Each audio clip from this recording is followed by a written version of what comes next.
my thing is just, I'm an entrepreneur. I mean, Yeah. I'm a social entrepreneur. I'm not motivated by money. I'm motivated by sort of delving into new areas and making shit happen and things like that. Then I set up Collider Health with nothing. I mean, and I wanted to do something quite different. I had no brand. I was going to take on the tech world, at the age of 51, 52. And I became one of the first so-called AI experts in health, literally overnight. Welcome to Creative Moves, Left Career, Right Path. My name's Kabir, and today I'm joined by Tina Woods, whose first career was in marketing and advertising. She is now the founder and CEO of various health organisations, as well as the co-founder of Longevity Rave, which brings together all generations to harness the power of music, joy and connection for a happy, healthy and long life. And she's also a DJ. So thanks for coming in today, Tina. It's great to meet you. How are you doing today? Yeah, pretty good actually. The spring is in the air, so that always puts a bounce in your step, doesn't it? Yeah, it's so lovely, right? Yeah. It's just like the sun's out and it feels optimistic. It does. We're through the winter. That's it. We're on the slippery slope down to summer. Yes, exactly. So how we like to start the show is just to hear about what your first career was and so if you could talk us through what happened from when you left school, that would be great. So I'm going back quite a few years now. But I always thought, and since I was a little girl actually, that I thought I'd be a doctor. And actually studied sciences in university and was pre-med and was all gung-ho about following this sort of pretty rigorous path to becoming a doctor. And then I realized in my last year of university that I kind of started thinking about it. And what really started me to get more, I guess, anxious about that particular career choice was it was all kind of like laid out in front of you, the whole process. And it was a very long process and very kind of, it just gave you, I just felt it sort of gave you not enough sort of options and leeway to kind of do other things. And I just felt it was too programmed in a sense for the sort of the personality and the character that I was, even though I loved medicine, I loved people and all the rest of it. So when I graduated from university, I was a bit stuck for a little while about what I should do. And what I ended up doing, I guess my first sort of proper job was I did some scientific research. And this was, I'm originally from Canada, but went to school in the States. And I managed to get a job as a sort of a lab assistant at George Washington University doing cancer research. So I was kind of like a lab assistant for a year. And did you study? Went to uni in Canada as well? No, I went to university in the US. So I got a scholarship. So I was very, very lucky, and so did my time there and was pre-med and all the rest of it. I even took the medical school entrance exams and all the rest of it. Ever since I can remember, I was fascinated with the whole mechanism of life and birth. And I used to read medical textbooks, and when I was 10 years old, looking at all the diagrams and I was just fascinated by the whole story of life, you know. So it always fascinated me. So I kind of thought I'd be a gynecologist, obstetrician, and deliver babies and help women, and that's not what happened. And for all kinds of reasons. So I did my year in cancer research, and I also had to make some extra money. I was a bartender, and I had a lot of fun being a bartender. So I was like lab rat by day and then a bartender at night. And of course, in the States, and where I bartended, you can make a lot of money, off of tips. So I actually saved my money, and I knew I was not going to be destined for a sort of a research career and do a PhD in science. So I kind of knew that wasn't going to be the thing for me either. But I saved some money, and actually, when I was about 21, so I was quite young when I graduated. I was 21 when I decided that I would basically, and I had some visa issues as well, so I had to decide what I was going to do in the States because I'm a Canadian, but my father was British. I knew I could work in Britain, and actually I knew I could work in Europe because my mother's Danish. So I sort of packed my bags and went to London, decided just to kind of see what would happen. I thought I'd travel for 6 months, maybe get a few odd jobs. So when I arrived in London, it was quite a different place than what it is now. I just remember it seemed kind of backwards, compared to where I'd come from in the States. You go to the shops and there was like about a tenth of the choices available in the shops, and things closed down, the pubs closed down at 11, and you had the clubs, but no one had phones. This is the time, in the sort of mid to late 80s. No one had phones, and I ended up living in a bedsit initially. I ended up actually also living in a squat for a time in Brixton, which was much more fun because I knew the people there, and so it was quite a sort of rough and ready sort of existence. And my first job was actually working at the London Underground Recruitment Centre as a receptionist, which is an interesting job. And then I had another job selling ad space place for what I ended up realizing was a corrupt sort of yearbook for the construction industry. But then my first sort of, I guess, big break came when I replied to an ad. In those days, you still had job pages in the Guardian, the media section. And I was interviewed for a job, which then became quite an important. It was my first real proper job, I guess. I interviewed for a company called Medicini that did scientific films for doctors. And in those days, all the animation around the sort of the pathophysiology and the mechanisms of drugs and all that kind of stuff was all done by hand-drawn animation. So I would hang out. So as a medical film scriptwriter, that's what my job was. Right. And I had to write scripts for these technical films for doctors. So it was a really nice way of marrying up my interest in science, my interest in sort of involved in the sort of medical profession, but also it's quite a creative job because I had to really understand the science. And then, of course, I had to communicate the science in a way that was understandable. And I had to interface with all the, the cell animators, to draw the very technical, beautiful animation. Those days was still done on film. Yeah. And that was fascinating. And that was my first proper job. And of course, it was a real bonus that I had studied and was educated in the States because actually a lot of the money for those films came from companies in the States. And so I did that for about a year and a half. And then I guess my boss at the time, he was quite a tricky boss in many ways, but what was great about him is that he gave me my first big break. In those days, we were starting to get hit by the threat of computer animation on our films because computers were starting to be able to do it for far more cheaply. And he then offered for me to go out to New York to basically set up the U.S. office out there. So I was 25 at the time, and at that point, we were paying someone half the rent for a little tiny office off Broadway because she was a film producer and she would help us with our shoots out in the States with doctors out there who are the experts. Because, of course, I would normally liaise with the medical experts on a particular topic. I was flown out there with literally a blank sheet of paper with a few names and contacts. And as soon as our US clients found out that we had a base there and that I could pop in and see them and help them and what have you, our business exploded literally overnight. So within a few months, I was basically running this growing enterprise, and we outgrew the office, and I ended up getting another office in the same building, and then we kind of grew quite quickly. And I had not the foggiest idea about how to run a business. I mean, I was a scientist. I was, 25, but I basically just did it, and I was literally, I remember the days when I would be picking up phones and pretending to have a different voice. I had to manage the switchboard had 4 lines, and it was just completely nuts. But I loved it. It was just, this is what I love.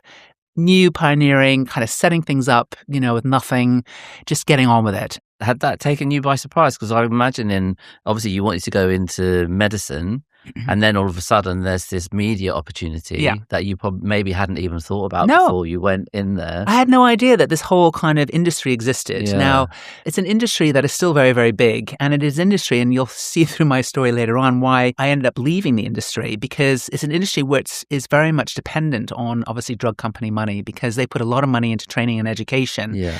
And that was the area of work that I then fell into for quite a long time. Very well financed. There's a lot of money, obviously, in drugs. Chronic diseases. Drug companies make a lot of their money off of chronic diseases. They need to spend money on educating, doctors on new drugs, new treatments. And so I think on that that part of it, when I was very involved in the education and training side, I mean, that was wonderful because it kind of kept me up to date with the medical world. I got to hang out with all the top doctors and experts in their field. I got to travel around the world. So that was very stimulating and very kind of invigorating. And I kind of fell into that world for about 25 years in different ways. And that's part of my journey. The kind of projects that I would get involved in was before the medicines were licensed. So it was all pre-marketed medicine. So it was all about more around disease awareness and educating doctors on new ways of diagnosis and treatment and things like that. So it's quite, in many ways, quite divorced from the product itself. Which is more advertising, more marketing and things like that. So it was a slightly different area that I focused on most of my professional work. So you said you did that for 25 years. So I'm guessing, after, how long did you work in the States for? Was it for Medicini? So yes, it was for Medicini, and I actually, one of the big decisions that I made in my life, I had to make the decision because when I moved to London, obviously I met a few people and a lot of friends, and actually one of my best friends is now my husband. Right. And when I left to New York, at that time, we were just best friends. And then when I went to New York, and then the distance, and then realizing actually there's something more to this relationship than I was realizing. And of course, it takes a while before you realize. And then, of course, there's that whole kind of panic. Well, if it goes in that romantic direction, you might ruin the friendship and all that sort of, thing. But I did actually make the decision to leave New York when a lot of people would have thought I was absolutely completely crazy to do so, because I was making a pile of money. I had moved into a Madison Avenue office. I was having an interesting time in New York, but I was a little bit lonely, actually, and I was obviously missing Nick, because I had this jet set lifestyle. I was going backwards and forwards to London, every month. Okay. And then he would come to visit me in New York. And but at the end of the day, we had to make a decision because, I was 26 at the time. And in the end, we had to kind of make some critical decisions. But I basically left my position in New York because it was more difficult for him to come to me because of visa and because of, and we would have had to have gotten married. And even because I had a green card at that time, which was also a very lucky thing that I had at the time. And that was also potential that I was going to give up. My heart rules my head more often than not. Yeah. And I kind of went by gut instinct and on this. And I also kind of thought, well, you know what? Life is just full of opportunities, and it was. And I thought, I'll just go back to London. And actually, Medicini created another place for me to lead the European business and all the rest of it. So I kind of went back, but then ended up living not on my sort of Fifth Avenue, sort of village apartment at the time. I ended up going back and living in this council flat in Brixton, thinking, what the hell have I just done? And we ended up living there for a while before, moving and all the rest of it. Unfortunately, it kind of worked out that that the relationship worked out, and I've been very happily married for 38 years. So I chose well. Amazing. I did the right decision, but it could have gone horribly wrong. So basically, you're back here. You set up the European Medicini. And then what happened next? So I sort of did that for a couple of years, and then I got itchy feet. How did that feel? It kind of felt. I mean, obviously, the buzz of New York was so extraordinary, and just what happened out there, which is crazy. And so I guess I felt a little bit. I mean, it was good, but then I started getting a little bit sort of, I don't know, I just almost like a 7-year itch. And so after a couple of years, I just felt I needed to do something different. Right. That is when I did actually do something quite different.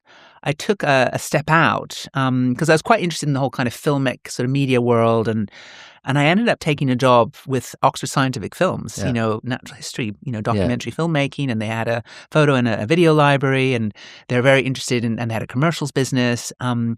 So I ended up doing that for 3 years, which is a really interesting experience. But I also realized it wasn't quite my métier either. What role were you doing for them? So I think my official title was, I was the business development manager. Okay. I think, or director, something like that. It was business development. And in those days, they're really, really interested in like leveraging the rights of all the footage and the material. So they basically represented, photographers around the world. They did stuff with National Geographic and of course Discovery, the BBC. They specialized in very, very specialized photography. So they wanted to license the rights to be able to use in commercials and films and things like that. So it was very much a licensing role that they're looking for. I was more interested in like the creative side of it. And so they're building the business because they wanted to basically, they basically wanted to get a bigger, it's an acquisition kind of strategy. They're looking to build up the business and then and sell it off basically. And that was part of the broader sort of longer term plan. But what's great about it, they sponsored me to do an MBA while I was doing this. So that was quite tough. And so in the end, it was a great experience for all sorts of reasons. In the end, I realized it probably wasn't the area that was going to be for me long term, but for while I did it, it was learned a lot, and obviously I got the MBA. And when you do an MBA, is that a general qualification, or do you specialize in any way? Well, it's a master's in business administration. Of course, I mean I did it for a long time ago. I mean this is almost 30 years ago. My goodness, and now of course everyone is doing MBAs, and in those days a little bit more, I guess, different.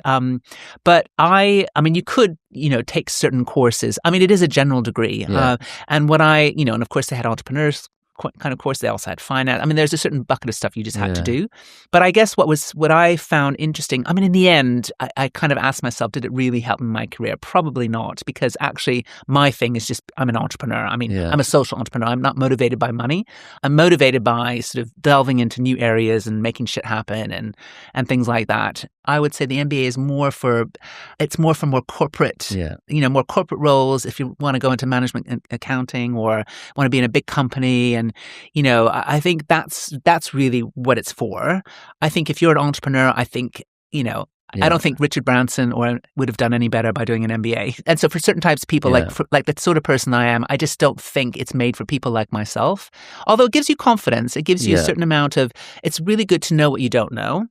And so that gives you confidence. So I think that was probably the biggest thing that it taught me. And did you enjoy the process? I did. I mean, it was bloody hard work because you're working during the day, and it was an evening program. Right. So it was like, you worked really hard. But I had a lot of fun. I mean, and the group, the group of people ended up, it was a really eclectic group. And they're all over the world. I mean, Africa and Asia Pacific, Asia, and they're all over the place. And so, and I do see them. And so it's great, So you did the MBA with Oxford Scientific Films, and then I'm guessing after 3 years you moved on. In my final year of the MBA, I actually fell pregnant with my first son. Right. So everything changed, obviously. Did you finish the MBA before you had your son? So he literally popped out 2 months after I finished the MBA. And then I decided to do something very, very different. Obviously, I needed to do something very, very different. And actually, interestingly, when I was in the final throes of the MBA, it was just literally when Google and the internet was born, practically. But I just remember doing my first proper Google search, literally like a couple of months before he was born. Right. And then, of course, everything changed. And I remember feeling really grateful that even things like teleconferencing and being able to do a teleconference from wherever you were was really helpful when you're a mother at home with a baby. So I ended up doing quite a lot of work, literally like within days after I gave birth, I was basically back at work. I was doing freelancing at that point. So I'd finished Oxford Scientific Films. I ended up doing a lot of freelance work, for the first 2 or 3 years. In what capacity? All kinds of different jobs. I started doing more work and going back to my older sort of profession, in the sort of the medical world. Not solely, because then I got a lot of contracts. I ended up doing a really interesting kind of impact job with a group called One World. And I had befriended them, and I had worked with them actually as one of my big projects with the MBA. And I involved some of the people on the MBA in that. So that was basically helping a charity on the business development side, and we were helping them kind of in the internet age to kind of get connected and get a website and all that kind of stuff. So that was a really fun project, and then that led to other opportunities working with a big group that were representing charities, for social impact. So I did a bit of did some work with them, and then so I was doing a whole assortment of stuff, to keep my hand in, and then I started, and that's when through some former connections, I then was asked to help on a business development brief for another medcoms agency. And I did a bit of work with them. And then actually I fell pregnant with my second son. And actually it was when I was pregnant with him that they actually asked me to join as a director. And so I did, because I felt the company was small enough, a lot of flexibility, and they knew me, and I knew it wouldn't be too stressful, and I could carve out a work-life balance that would work with my kids. And so I ended up and became a director of the company, and then ended up kind of developing this company. It was called Phase 4 Communications. So again, we were doing very specialized sort of, medical education training. And, so it kind of did the trick during a time when I was mum. That had to be my first focus. And I had 3 boys at that point, and that was the most challenging thing I've ever done and probably will ever do in my entire life. And that was also the time when my husband was full throttle in as a journalist. He was a news editor of the Sunday Times for 7 years at the time, at the height of newspaper power and kind of power and influence. And when they were when big tech hadn't decimated How often did you see each other? Very rarely. For 7 years, I hardly saw him. So the thing is, I had to manage, everything quite carefully. And I had to, being a mom to those 3 boys, that took a lot of my energy, and they needed me, Did you feel like at the time that you were managing, or? Did it It was feel? tough. It was really Yeah. tough. I mean, they were exhausting, and actually I work was like my escape and my relaxation, Yeah. frankly. So I had support, I had a nanny and which we shared with another family. And I mean, thank God for that. It would have killed me otherwise because they were full on, and so, it's the most important job I'll ever have and the most rewarding thing I've ever done. But it was bloody hard work. Yeah. And, but it pays off because they're wonderful guys, Yeah. wonderful men now, and I'm so proud of them. And they're beautiful human beings. They're kind. Actually, that's probably the thing I'm most proud of is that they're just Yeah. really decent blokes. They're kind, and they're great people. So basically, you were freelancing for a while, and then you went into phase 4. How long were you there for? So I was there for 13 years, Right. and Did you enjoy that? I did. Although part of me thinks, yeah, I don't regret a single thing. I really don't. I think, and actually, things changed. Things changed, of course, because 2008, the financial crash, Yeah. and then the whole world changed, and then we started losing clients, and they all went off to the big agencies where it was safer to put their money, and so basically, phase 4 sort of, basically imploded. Was it an independent agency? Oh yeah, so it was Right. basically I mean, it was owner driven. I was Yeah. one of the owner directors, and That must have been very stressful. it was very stressful, and Yeah. basically, and actually, but it came at a time when I thought really I needed to do something else anyway, to be Right. perfectly honest. And the kids were getting a bit older, and so in the end, because of the crash, there's a time when I was thinking, oh gosh, what should I do? And I did a little bit of contract work again, but then I decided. And I started getting approached by headhunters and things like that. So I thought, you know what, maybe I should just like go to one of the big agencies and see. And kind of me was thinking, I don't think it's really for me, a big agency, but needs must. And at that point, the income and keeping the money Yeah. flowing. And then I basically, did the normal thing. You sign up with a headhunter and you see kind of like what comes through. And then I had an interview with Ogilvy, which is part of WPP, Yeah. big agency. Huge. And then I was interviewed by someone who I thought was a woman who I could do business with, the MD at the time. And she was also kind of like me and almost probably were a bit too similar, as it turned out. We had a little Right. bit of a, it was uncomfortable in some ways, the relationship, but very successful actually, because we kept each other on our toes and we gave each other, the freedom that we needed to do what we did best, Yeah. And so in that sense, she's a great boss. But yeah, so I did that for 5 years and actually was very successful.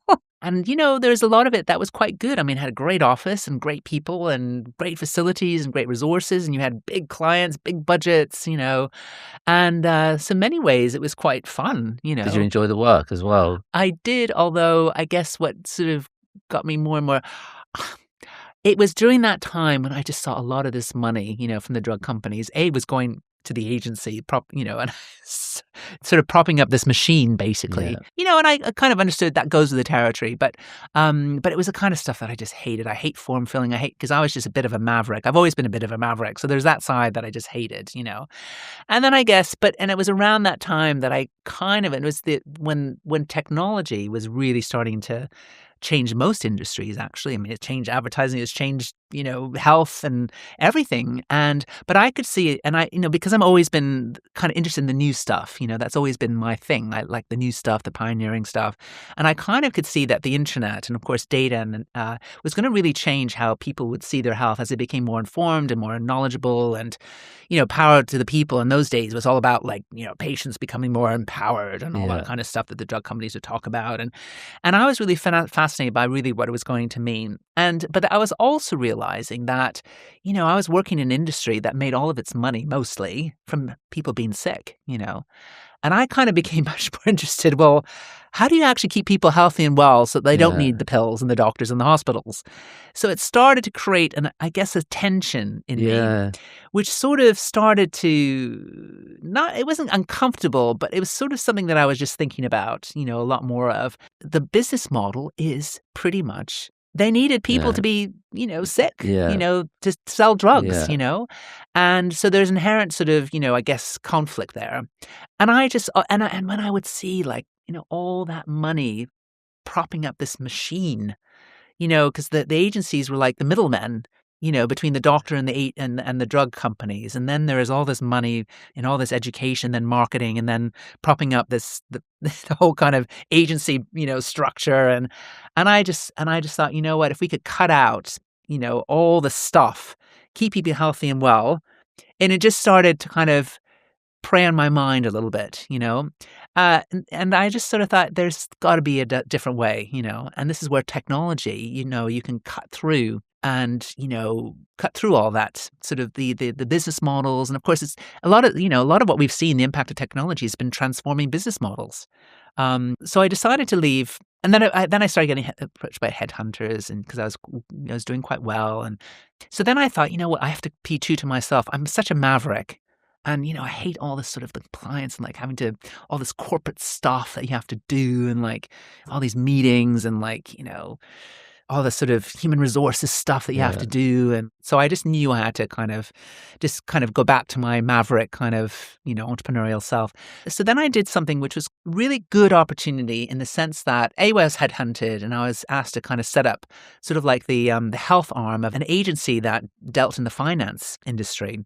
And at that time, I could see some really interesting developments with data and AI and technology, and the sort of the convergence of health and all sorts of other industry verticals in terms of data, and actually, the products and services that would emerge, in terms of streamlining stuff. And so I ended up setting up the health arm of this financial services firm. And the couple who run it, they're a husband and wife team, and they're a really visionary couple, actually, and I have a huge respect for them. And they basically took a punt on me. Now, in the end, it didn't work out as quite as what we had expected, because culturally, I don't think the financial services firm were ready to kind of take on the beast that I was kind of trying to sort of roll in and develop. So I think there's some cultural issues there that were really, that I thought we could deal with, but in the end, it was just too difficult. Yeah. So I kind of ended up being there for a couple of years, and then it just didn't work out. So we kind of parted ways, basically. And I just realized I'm all about social impact. And so that was really where I realized I had to take my next leap. I had to be true to myself and really what I was all about. And I think that's when I realized this is a time for me to do something really very, very different. And at that point, my sons were older. They were starting to go to university. So I was in my early 50s. In fact, it would have been 51 or so when I made that decision to kind of part ways. And then I set up Collider Health with nothing. And I wanted to do something quite different. I had no brand. I was going to basically take on the tech world, at the age of 51, 52, basically premenopausal, and my kids were leaving home. Felt a bit of an imposter entering this very male-dominated tech world. But I was really interested in health technology, the impact of technology on people.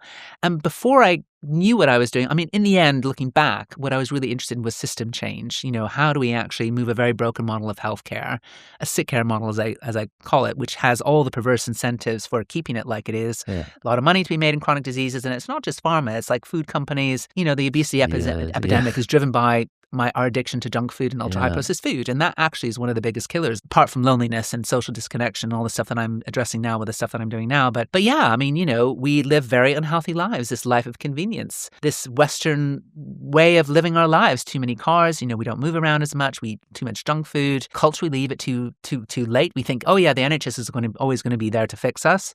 We'll just wait till we're sick and we'll get fixed. But it's unsustainable. And so everything that I've been doing since I set up Collider Health is all about addressing those systemic issues. Although I didn't know it at the time. Yeah. And actually the stepping stones, so it was interesting because all the different things that I did when I set up Collider Health with nothing have actually all been around that system change piece, which is kind of interesting looking back. Yeah. So therefore, what did you do when you first set it up? I had this idea that was colliding forces coming together. I wanted to bring different stakeholders together, collaborate around new ways of seeing health and doing things differently. So I had kind of this sort of collision forces, and I was really interested in the tech world and the accelerator sort of incubator type approaches. And there's a lot of talk about the corporate incubator, sort of incubating, new tech companies within the corporate sort of machine. And I thought, well, that could be kind of interesting. And I've got a skill set that could move into that direction, maybe working with, maybe pharma companies and bringing in health tech, or insurance companies and bringing up new models of health. So one thing led to another. And I started, and of course, worked through all my networks. And then my first project was actually looking at the medical evidence base behind yoga. and to help this woman who was running an institute, a yoga institute, and she wanted to set up, she wanted to set up this yoga institute and this all-party parliamentary group for yoga, which is all about looking at the medical evidence base of yoga and to kind of like bring yoga more into the medical mainstream. So I had this brief with her to help her set up this institute, and I was looking at all the medical evidence behind yoga, and I remember reading a few highly scientific pieces of literature, which is looking at how yoga and of course physical exercise in general had an impact on the aging process, on your longevity. At the impact at a cellular level, it lengthened your telomeres. And I remember hearing some Sorry, other. it lengthened your. So telomeres are sort of they're kind of like in a very, very simple way. You've got the cap on a toothpaste tube. Yeah. It's the cap at the end of your DNA that protects your DNA from Right. damage. So if you can lengthen your telomeres, it protects your cell from damage, right? So Right. kind of it basically it lengthens the lifespan of the cell, right? So so it's quite sort of technical, but all this research was showing that exercise, and in particular yoga, could have this cellular effect at the level of the DNA. And so that was it kind of opened up my eyes about really this whole field of longevity and aging research and all that kind of stuff. And I remember sort of clocking that. And then I was also hearing about new companies about taking therapies, that could lengthen your telomeres. And so it was the start of actually what is now a key component of what we call the hallmarks of aging, which is a whole kind of model that a lot of longevity scientists and aging researchers work to in terms of new theories around aging and how they could, develop molecules and drug targets and all that kind of stuff to interfere with the whole pathways of aging. So fast forward to the present day, it's now really important. And it was my first sort of, I guess, entree into actually looking at that whole arena. But so I did that project, and it was a small project. It was, fairly small beer in terms of income and all the rest of it, but it was very, very interesting. And then I would go to lots of, events and like network. And I remember meeting a woman at a health tech event. And we started talking, and she was was doing some contract work for one of the health networks in Surrey. And she said, "Oh, I'm just about, and I'm doing this project, and I'd love to work with you on this, and maybe I can get you involved in this project I'm doing." And it turned out to be a really interesting project on the impact of digital technologies and AI in the NHS. And that unleashed me into a whole bunch of work looking at the impact of AI on our NHS. And I ended up getting very involved through her on some big projects working with Kent, Surrey and Sussex Health Innovation Network. And then we did a big report. We did a big baseline analysis of all the tech companies that were actually coming from the fintech space going into health and actually very interested in actually doing AI and looking and bringing digital technologies into the healthcare system. And it was around the time that the NHS were setting up this AI lab. So it was before COVID. And I ended up doing this very important project that got the attention of the health secretary and all the people in the Department of Health, the impact of digital AI and digital technologies. And we did a big report. And of course, that got me really close to all these AI companies, not just in health, but of course, a lot of them were coming from different sectors because they were interested in health, being a boom area for all this. And so I started working across industry verticals and getting really clear about all the new startup companies. And of course, then I've got, Google DeepMind had just started. And so I became really involved in that whole world. And I became one of the first so-called AI experts in health, literally like overnight, because no one else was doing it. Did you realize at the time how unique that was? Well, it was a huge opportunity, and I didn't know it at the time, but boy, did it. But you make your own luck, and that has certainly been, you have to make your own luck, and you have to go for it, and you go for it. And so I then became invited to all these top-notch internal discussions at the Department of Health, and I was invited to Number 10 to talk about AI when they were first setting up and looking at this. And so I literally... What was that like? So that was kind of scary in a way. You went through the Number 10 door? I went through the Number 10 door and sat at this table right next to Matt Hancock, who was the health secretary at the time. And I was really... And I started... And I started doing some other stuff around the same time. I then started and I think it was around that time that I had been invited in, again through my networks, to get involved with Innovate UK. So, UK Research and Innovation, and they were at the time running this big Grand Challenge program in healthy aging. So the industrial strategy that was published in 2017, they were putting money in 4 big areas. It was called the Grand Challenges. And one of the areas that they're looking at was the aging society. How do we tackle the challenge of this aging society? Because we're all living longer, but in poorer health. And at the time, it was all around how do we stop all these older people with hip fractures bed blocking the NHS. So it was all kind of like negatively sort of messaged. And of course, so I was very involved in kind of like the more positive side of looking at this. How do we create an opportunity out of this? So I became very involved in the industrial strategy, actually. And I was involved in helping to find the unusual suspects, as they called it. So who are the big corporate animals who could work with the startups in big transformative projects with a bit of seed money from government in this Grand Challenge program, to basically see this whole marketplace for products and services to keep us healthy and well, and yes, to prevent all the hip fractures ending up, bed blocking in hospitals, right? So it was a preventative health approach that we're looking at, but it was really taking a look at who are going to be the businesses of the future that are going to see the huge opportunity of this aging demographic, who, let's face it, and this is what I ended up talking a lot about, all the plus 50s, they have, and they still do, they have the majority of the household wealth. Yeah. And they are not like the previous generation, the wartime generation, and I'm one of them. I come on the cusp of Generation X and the baby boomers. We're aspirational. We want, we have more time on our hands when we retire. And of course, we have the opportunity to live longer, but a healthier and do what we want. So I was very involved in kind of like really seeing this very, very differently and getting businesses to see it differently, getting really interesting projects through the door. And so I was very involved with that. And around the time that I was doing all this AI stuff with the NHS, and so I kind of very much involved in this whole world of tech, business, kind of looking at this differently, working with government, working with the UKRI, research, and then of course academia. And then one thing led to another. And before I knew it, I then set up and ended up running for 4 years, because I knew that the one element that I had to get closer to was just the policy and government world. Like, how do you make the rules? And how do you actually open up the ecosystem? And actually, how do you use regulation and legislation to make it easier for businesses to invest in this space? So one thing led to another. And again, this is part of, I guess, my path. I kind of, in a way, not even thinking about it, but was just led to set up the cross-party parliamentary group for longevity, not having ever stepped into the House of Lords and the House of Commons ever, and had no idea how laws were made. But I ended up, with the former Deputy Prime Minister, setting up this group called the All-Party Parliamentary Group for Longevity, which I was very involved with for years. And so I literally, and it was a bit scary because there's a lot I had to learn. And, from government decision-making and how things are done at government level.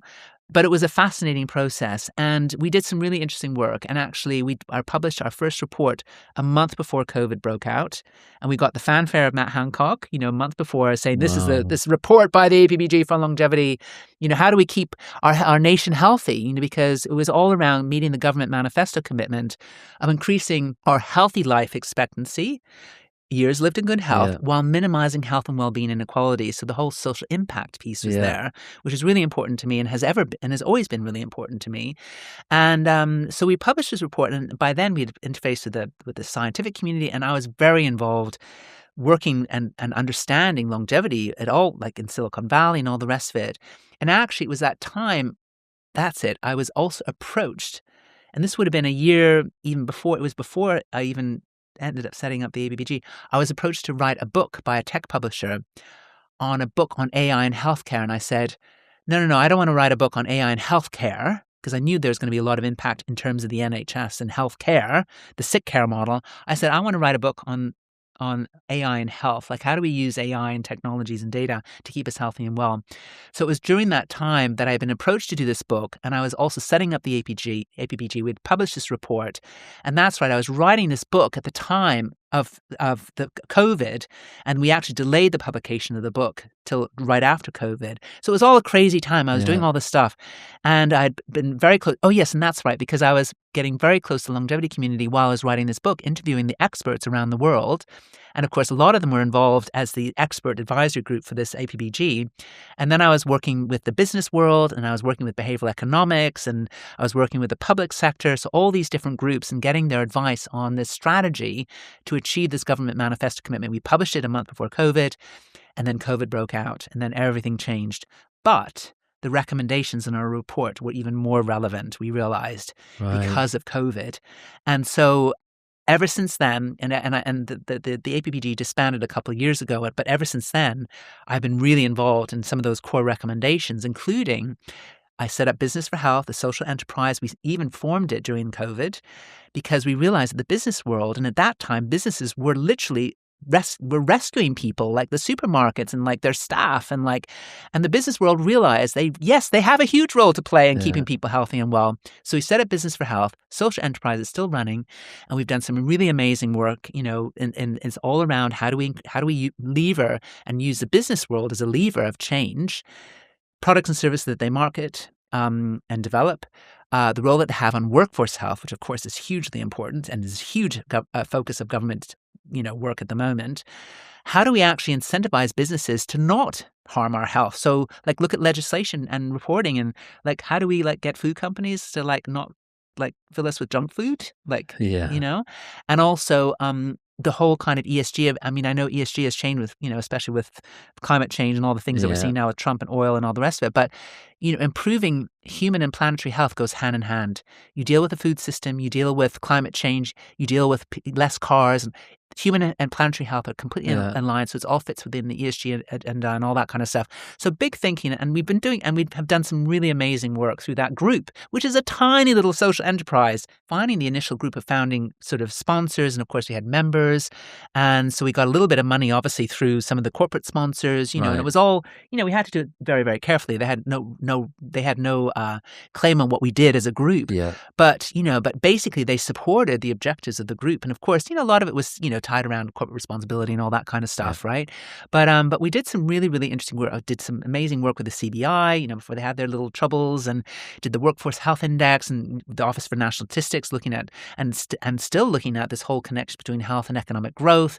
So some really amazing work. And we became almost like a beacon for, we had a lot of people from around the world, like the States, the Federal Reserve Bank, came to us and said, how do we get the finance world to invest in the social determinants of health? Can we speak to you? And I had Singapore, say, how did you do this with the APPG? Get the government and the policy making. And so it was a real beacon, so it was a fantastic. And has that followed through to current times? So did it change? So the model has had to change in light with how the new government has changed, but it is still very much around how do we actually work together collaboratively, which is the most important thing around, and get the devil, prevention into being financed. Because the problem with prevention, and this is a segue, I guess, for some of the other work that I'm doing, is that you invest in one part of this very long-term route to actually getting the outcomes, and then the payoff and the benefit will come somewhere completely else. It will come somewhere else. So that's the difficult thing, because government runs in short circles. The business world and the investment world, we all run in short-term cycles. And actually, the payoff, if you invest here, it comes way down the line 20 years later. So that whole kind of model, and so it's kind of like you need a very, very different model. It's like an asset-based model to invest in health, where you get the payoff much further down the line in 20, 30 years, or even more. So the whole way that we it's so pertinent now, though, more than ever, right? It's so pertinent now. The issue with the care system and how we're all going to be looked after when we're older. Exactly. And the problem is that because we have a situation where the government just doesn't have enough money to be able to invest in that long-term piece, it's a really difficult one. And you can I have some sympathy, because the public expects them to build more hospitals and find the doctors to deal with the waiting list. So you can kind of understand the very difficult situation the government are in, and the business world are now in, because they don't have the spare money to invest in the programs that would do the job of prevention. So it's a very difficult scenario. And so also there's sort of like a human nature as well. It's almost like people go, well, that's something that's going to happen in the future. I don't need to worry about that. So this is the behavioral piece. We need to change our behavior when we're younger, so that Exactly. This is exactly the point. Yeah. So I see this as a behavioral change system at every single level of the system, from an individual level, We know we should be taking more responsibility for health, but then we're very influenced by our choices, and our behaviors are very influenced by our environments. Yeah. If you're in a poor area, if you don't have a job, if you've got no transportation links to the jobs and there's no investment in the jobs, well, it's obvious that your health is going to suffer, right? So there's a whole system change element there. So this is a segue, I guess, to one of the other big areas where I've been so involved with.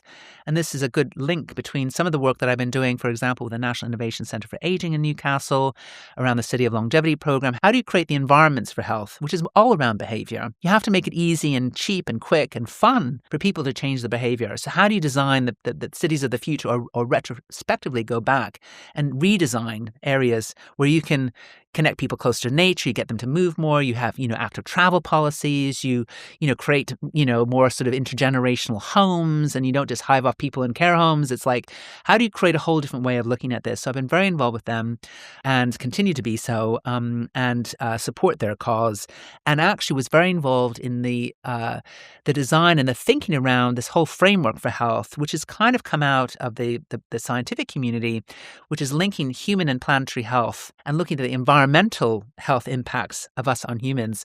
So this term, the exposome, I started to read up about quite a lot about 6-7 years ago. And fast forward to the present day, I talked a little bit about the Human Genome Project, this huge 25-year project that was multinational, billions and dollars, and has actually spawned trillions of new businesses and enterprise and all the rest of it. Fast forward to the present day, we're very involved in the Human Exposome Project. I've not heard that term before. So it has just kicked off, and you're going to hear lots more about it because it's the successor to the Human Genome Project. And it's because we now have the technologies, the quantum sensing, the AI, generative AI, and all the stuff that we're hearing about, to really look at actually what is happening at an individual level, at our genetics, our epigenetics, our physiology, our cells, our organ systems, all that stuff that is impacted by all the external exposures that we're facing even before birth and right through to death.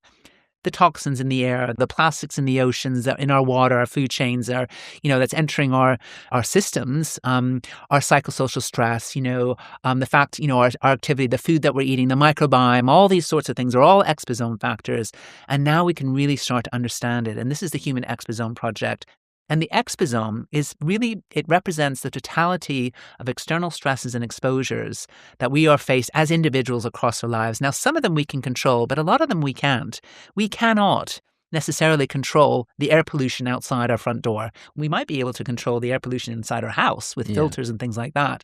But actually, there's this whole kind of other world, and where it's not just about the individual taking agency over their health. It's about a societal imperative. And it connects, obviously, to planetary health and climate change and all that sort of stuff, food systems, air quality, all that sort of stuff. So I'm very involved in that whole space, and it kind of was the scientific kind of framework and way of articulating a lot of the stuff that we were doing within the City of Longevity program. And then I became very, very involved working at the cut and thrust of actually a lot of the cutting edge clinics and the developers and the apps and the technologies now that are being able to understand, how we can track our health and how we can measure our health. And so that's opened up a whole new world, which I'm also very involved in my role as executive director of the International Institute of Longevity at the moment, where I'm working with the longevity clinics around the world, working with leading scientists and looking at ways that we can diagnose our health status, but also use all these new technologies to actually improve our health and our longevity over time, using all the different technologies that we have now and looking at the evidence base. So I'm really interested in looking at the evidence base. You have to understand what is happening to you at an individual level, and that is bloody complicated. And that's the holy grail of longevity science. It's still an art, but we've got some really great companies, really great clinics, and really great scientists trying to work it out. So I'm very close to that world. And what I have realized, and I guess this is a segue actually to my whole kind of world of dance and music, is that I've realized that actually, and let's face it, and this is going back to my world when I did a lot of work with pharma and biotech companies, a lot of money is made in the molecules and the drugs. And you only have to look at the GLP-1 agonists, the weight loss drugs. That's the new blockbuster, as we know, for the drug companies. And they're being touted to be the longevity drugs of the future and all the rest of it. Well, they're the longevity drugs because what they're doing is their main impact at the moment is they are reducing the risk of these chronic diseases that impact your longevity. Now, there might be some much more sort of more intricate sort of mechanism on the internal level, which has some responsibility for that in terms of their direct longevity benefits. And that's a whole new area of research that's sort of coming out now. But actually, it is about literally addressing the weight loss, making sure you don't get the diabetes and you don't get the cardiovascular complications. That's their main impact at the moment. But it's big business for pharma companies. I think it's interesting thinking about what you said earlier, though, because that doesn't feel like it's addressing the behavioural change. It is not. And of Do you know what I course, mean? that So, is the big thing. So yeah. you've hit the nail on the head.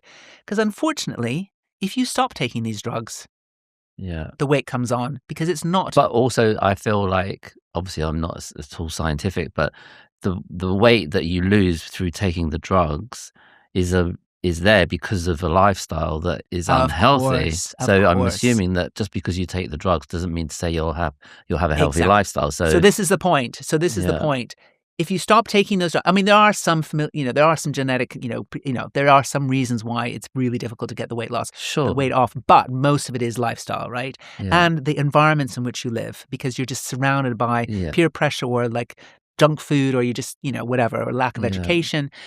So that you've hit the nail on the head. So the problem with these weight loss drugs, they're not getting them. People need them anyway. Instagram medicine, all the stars and celebrities, they're all using them, right? People who've got the money and the resources, and that's, But actually, it's not addressing the behavioral side and the context in which, you are making these choices.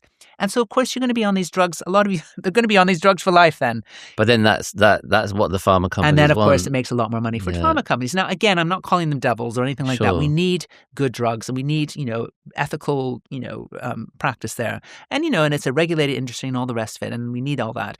But you're absolutely right. It doesn't address, I mean, a lot of the reasons why. And this is the thing that I've realized is that in the end, it is about behavior and it is about understanding the human psyche. It's about understanding human psychology, of like what gets us up day to day, to what drives us to actually wake up in the morning and actually motivates us, to do what we do and to keep going for as long as we do. You've heard all the stories like when you give up, when if you, there are a lot of stories where if you have cancer, you have this terrible thing, you kind of like, you just keep going until you've done what you need to do, like seen that last person. There's a huge power of the mind on your body. Yeah. And we see that with the placebo effect, of course. But actually, what we're realizing is that your whole behavioral, emotional, spiritual, psychological state, even your need for hope, these are actually have huge impacts on your biology, your genetics, actually, the epigenetics. And what we're realizing, this is a new frontier of longevity, as I call it. The problem that we've got goes back to my world that I kind of left, from my pharma and biotech days, is that there's a reason why things don't change. And the investment in the policy making still continues to go into the quick fixes, the drugs that will give you the fix so that you don't have to deal with all these behavioral sort of challenges, the quick fix, the convenience, the quick cure. So that's where still in this longevity field, a lot of the money has been directed. And, to find that magic bullet that will even delay aging so you can live forever. There's a lot of talk about that. And I would say that actually we can still do so much now that will have a much bigger impact at scale and also address, the health equity piece for those who will never be able to afford all the sexy, fancy drugs. And no matter how much, you try and make drugs cheaper and all the rest of it. In the end, it is about addressing this whole question around behavior and actually really understanding the human psyche. So I think, the whole psychosocial element of the exposome is a huge part that I think needs a lot more attention. And we know already that, loneliness actually kills more people than anything else. It kills more people than smoking. We know that it is a major driver of mental health and anxiety at the moment. We know that it's been caused by the increasingly disconnected lives that we lead behind screens, behind, not seeing each other in real life anymore. The whole element of serendipity and randomness that I had in my youth is kind of gone. And so, or has been a lost art. And we're kind of forgetting, and this is the interesting side as I get closer to all this exposome stuff, it's almost like we're moving away from our evolutionary and ancestral kind of heritage. The lives that we're leading now we have not evolutionarily kept pace with the life that we're leading now. We're still kind of built to be the hunter-gatherers and like the, people living in tribes, that's actually where our bodies are still kind of built for that. And so we're sort of, so we're kind of, and I think that's a really interesting question that we have to answer because actually, when you think about it, And you may have heard of this concept, the blue zones, the areas in and around the world where people do tend to live longer. In the end, they're living in closely committed communities where they have a very strong family support structure. Age is venerated. They live off the land. They usually live in near coastal areas in the mountains. They build exercise in their day-to-day. They eat, fresh from the land. They don't eat, much processed food. It's kind of going back to what your grandmother used to tell you. Yeah. But now we've got all this evidence and the data coming through, and now we've got the Human Exposome Project. And it's ironic that we need all this technology to give us the evidence to prove to all the policymakers and the investors and to everyone to actually go back to actually what we know is better for us, We need human connection in our lives. We need to see people. We need to feel loved. We need to feel nurtured. We need to love others, and we need to eat healthily. We need to eat clean. We need to breathe in fresh air. We need to be close to nature. We need to move more.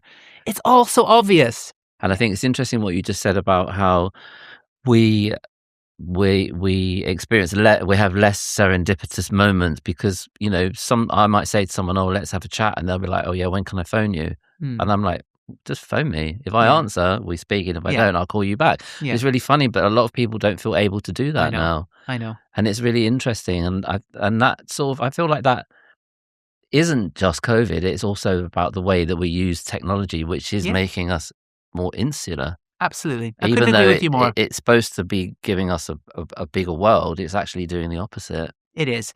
And, and I certainly see that. I mean, obviously I raised these 3 boys of mine, and they're now in their 20s. And I can see it so clearly, with their peer group and them and like the whole, I kind of see they've been living this sort of giant kind of experiment actually about how digital technology is actually kind of starting to destroy us, really. I mean, I hate to say it, but there's a lot of good stuff that's come out of technology, but let me tell you, there's a lot of bad stuff. And forgetting how to, forgetting how to be in person.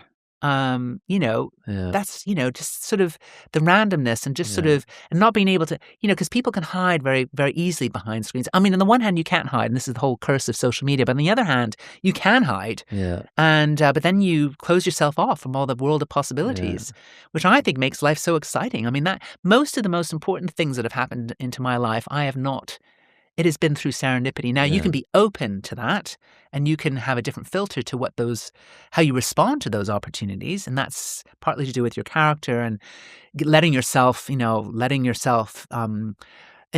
about your reaction to that and how open you are to those possibilities. But yeah, so I think we do lose a lot by relying too much on all this sort of digital online world that we've created. Shall we talk a bit about the longevity rave? Sure.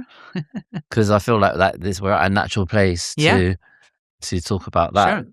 Yeah, so longevity rave, it kind of was born, I guess, about a year and a half ago, a little bit more than that, kind of by accident, really. And I would never have thought now, or looking back, I would never have imagined that we would be doing what we're doing now with longevity rave. But so longevity rave kind of was just a fun idea that came out of this recognition that I had, this light bulb, sort of this crazy moment of awareness for myself at the age of 56, that dance and music was going to be a really important part of my life.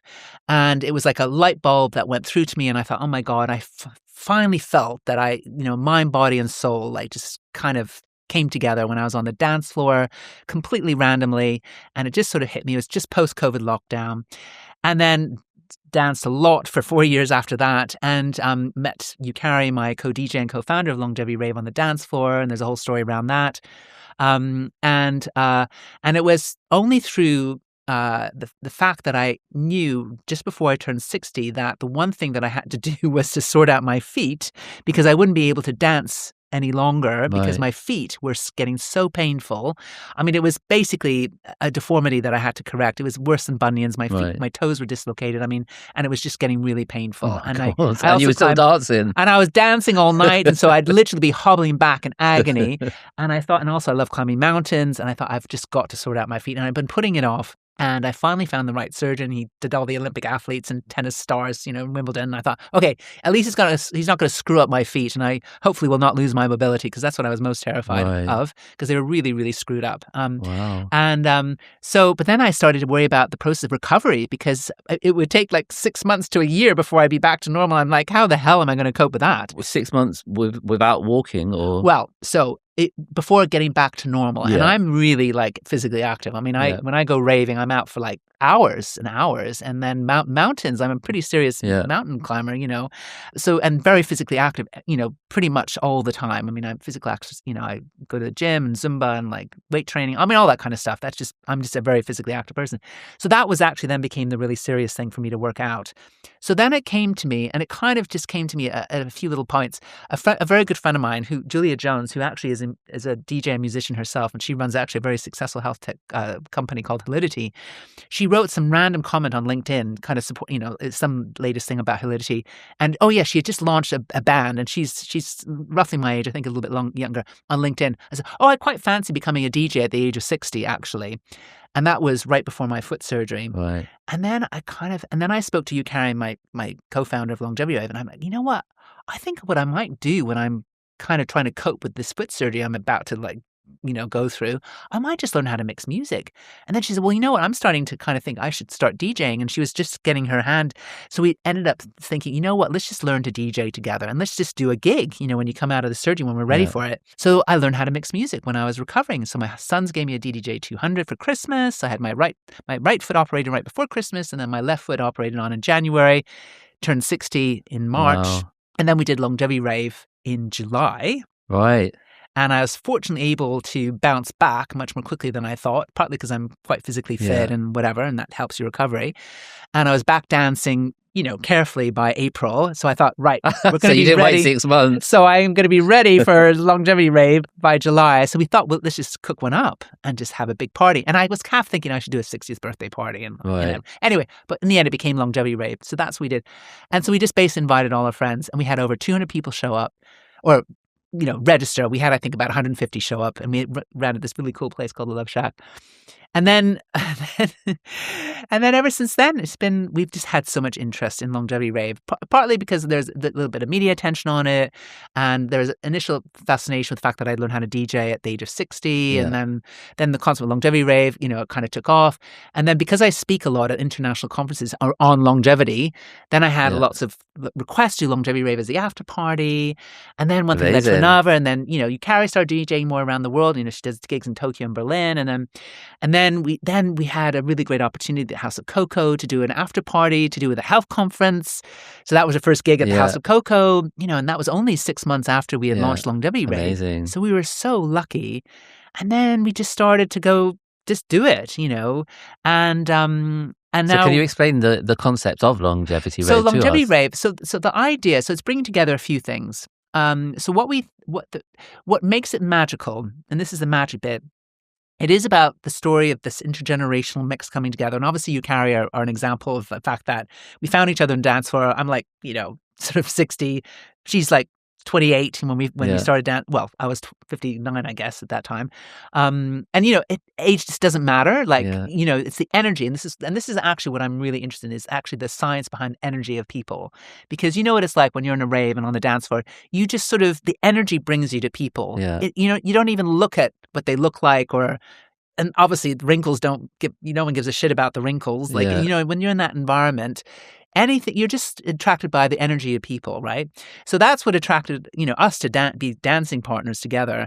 And of course, when we did the first Longevity Rave, the Love Shack, what was so wonderful about it is that we had this really amazing mix of like, sort of my friends, like even my school, my sort of baby boomer, like friends from like the school, pickups and all that kind of stuff. The baby boomers, I had the longevity tech crowd, then Carrie's, crowd, Raven crowd. And we had this huge constellation, a really mixed bunch. And it was just really great. Amazing. And there's so there's this intergenerational thing, but I think it's more around humanity.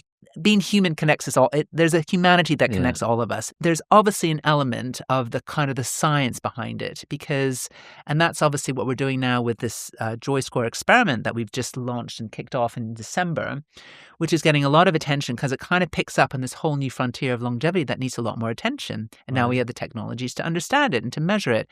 And, the bigger vision is that once you can, and so the longevity rave will be a use case for the Joy Score experiment. If you can actually look at how do people feel when they're connected on the dance floor, and if you can measure it, and if you can show that it actually delivers long-term health and well-being benefits, and even if it's just immediate, acute, but also long-term health, wellness, and benefits, then you're on to something.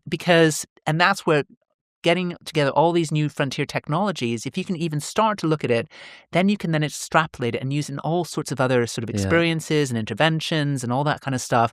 And then if you can measure it, then you can put a value to it. And that's when you start talking with getting the evidence to start, getting investors interested. Like if you can show that staying in this experience or that spa or this sort of musical experience or listening to these types of music tracks that have been specially designed for your health and wellness and your response to BPM and frequency, and you can market it, or you can have an experience that you can show when you leave this place, boy, you're going to feel much better. If you can put some sort of measure to it, that's when you can put a value to it. And that's when you can get investment and attention, and people can start boasting about their Joy Score, and saying, oh gosh, go to this place, your Joy Score is going to go through the roof. And actually, it is proven to show that you will feel great, and you'll do better for it. So that's kind of like the bigger kind of vision behind it. But because of all the work that I do in my so-called day job, working with investors and clinics and, big brands and businesses and what have you, and, the entrepreneurs behind all these companies, that's when you're onto something. And it's not just about leave it till too late when you need to get fixed. Yeah. It's not just about a drug or a supplement. It's not just about a diagnostic. It's about really understanding what really drives human behavior. Yeah. And we are driven by wanting human connection, joy, optimism, feeling great, feeling that there's a reason to live. Well, it's really fascinating. So I've got two questions that we ask everybody before we wrap up. And the first one is, what's a decision you would have made differently if you could go back in time and change the outcome? So that's a difficult question, because I think you need to make a few bad decisions to learn from them, because that you learn the most from them. And I think you learn a lot more from when you make a bad decision than when you make a good decision. So I actually don't regret any decision that I really have made in terms of my career or anything like that, because I've always learned a lot. What I think probably, though, what I would say is I'm naturally a person who's very trusting and always gives people the benefit of the doubt. But I would say probably knowing what I know now, I would probably choose some of the business partners who I have worked with in the past a little bit more carefully. Right. So having a better, I guess, filter and recognition when people will basically abuse your generosity and good nature. Do you know what I mean? Yeah. Not give you credit for things. Abuse your passion, basically, for their own gain. Yeah. So I've encountered a few people like that, and I've learned a lot from that. Yeah. And so I think probably knowing what I know now, I would probably have saved myself a lot of energy, angst, anxiety, money. If I had a better filter. But I don't want to say, don't trust people, because I think, it is important to feel that I think that comes with experience, Yeah. So I hope that's a good answer. Yeah. I mean, for that question. Yes, it is. Yeah. And I mean, it's an interesting question, because ultimately we are where we are because of what we've experienced and what we've gone through. Yeah. And assuming that we're in a happy place at that point the question's asked, it's not necessarily an easy question or a negative question. Yeah. Do you know what I mean? Yeah, absolutely. And everything's a learning experience, right? Everything has to be seen as a learning experience. And I agree with you. And I honestly, I really don't regret anything that I've done in my life. Although, I could have saved myself a bit of time, heartache, and money probably, which would have been useful. Yeah. Yeah. Okay, and then the second question is, can you tell us about a sliding doors moment in your career that had a profound impact? I think, again, that's a difficult one. I think probably I've already described it in some ways. I think it's about being open to opportunities. I think that is so important. Yeah. And seizing them, and sometimes you may not realize at the time, and that's when you do have to use a judgment and like not getting yourself into bad situations or with the wrong people and stuff.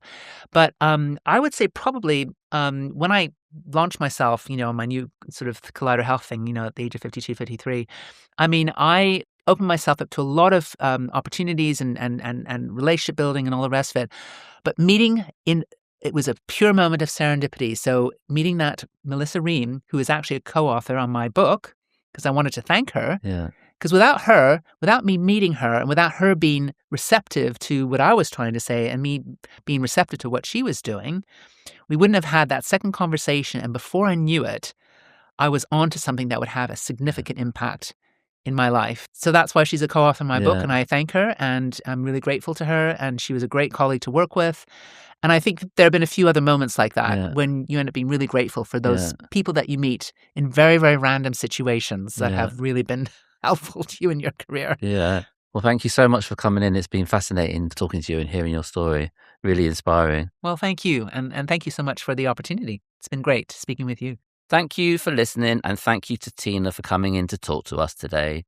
This has been a Cabbage and Bubble co-production.